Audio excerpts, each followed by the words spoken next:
Tenemos una serie de análisis y de retos que debemos enfrentar este 2017. El primero es abordar sobre el gasolinazo. El gasolinazo es un incremento aproximadamente del 20% y nos va a repercutir en los costos. Pero hay que determinar también que este mismo va a tener la oferta y la demanda en los diferentes estados. Para lo que es la región de Acapulco se va a abrir a partir del 30 de octubre.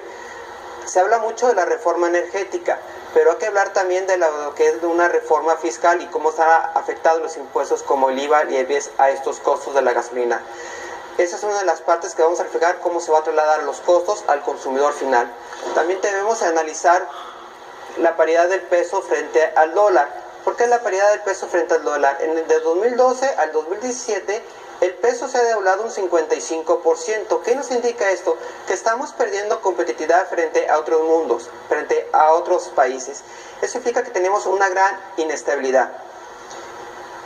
También hay que recordar que hay una serie de incrementos, por ejemplo, impuestos especiales de producción y servicios. Esto nos enfoca que va a haber un incremento de $1 a ciertos productos endulzantes como energías energizantes. Estos supuestamente lo van a absorber en este caso los productores o en este caso importadores, pero va a ser un reflejo al consumidor final. Estas variables son para analizar y modificar nuestros comportamientos. Con respecto a nuestro presupuesto, que tenemos que realizar todo un análisis general y ver las diferentes perspectivas de los escenarios. Tenemos un presupuesto austero, donde se menciona los precios del petróleo de $42, actualmente estamos a 46, alentador. Los precios, en este caso, de la paridad de peso frente a la moneda extranjera, que es la divisa americana, 18.62 y actualmente estamos a 23.63, una depreciación. Ahí estamos viendo cómo nos puede mermar la parte de los ingresos.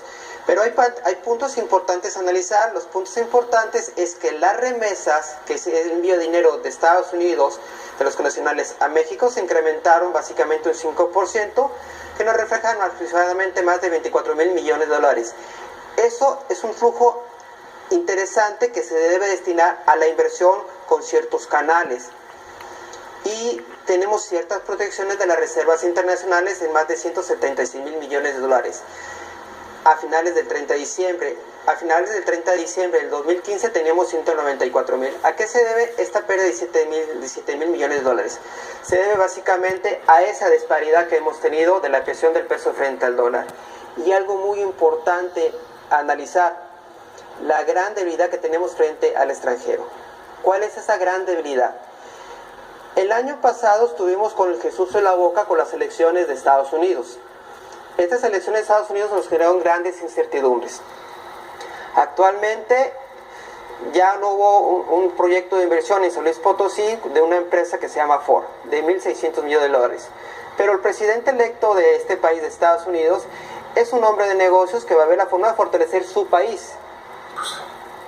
Es por eso que él ve los intereses de su país. Aquí no falta es ver los intereses de nuestro país. Tenemos otra inversión que básicamente va a ser muy fuerte, que va a ser Toyota. La Toyota es una empresa que no es estadounidense y es japonesa. Entonces, de ahí vamos a ver la importancia de otros países para que vean la inversión extranjera directa a México fuera de este país y diversificar. Tenemos los propósitos de cada persona durante lo que es ya el inicio del año. ¿Cuáles serían los consejos en materia de finanzas para tener una mejor economía y un mejor bienestar?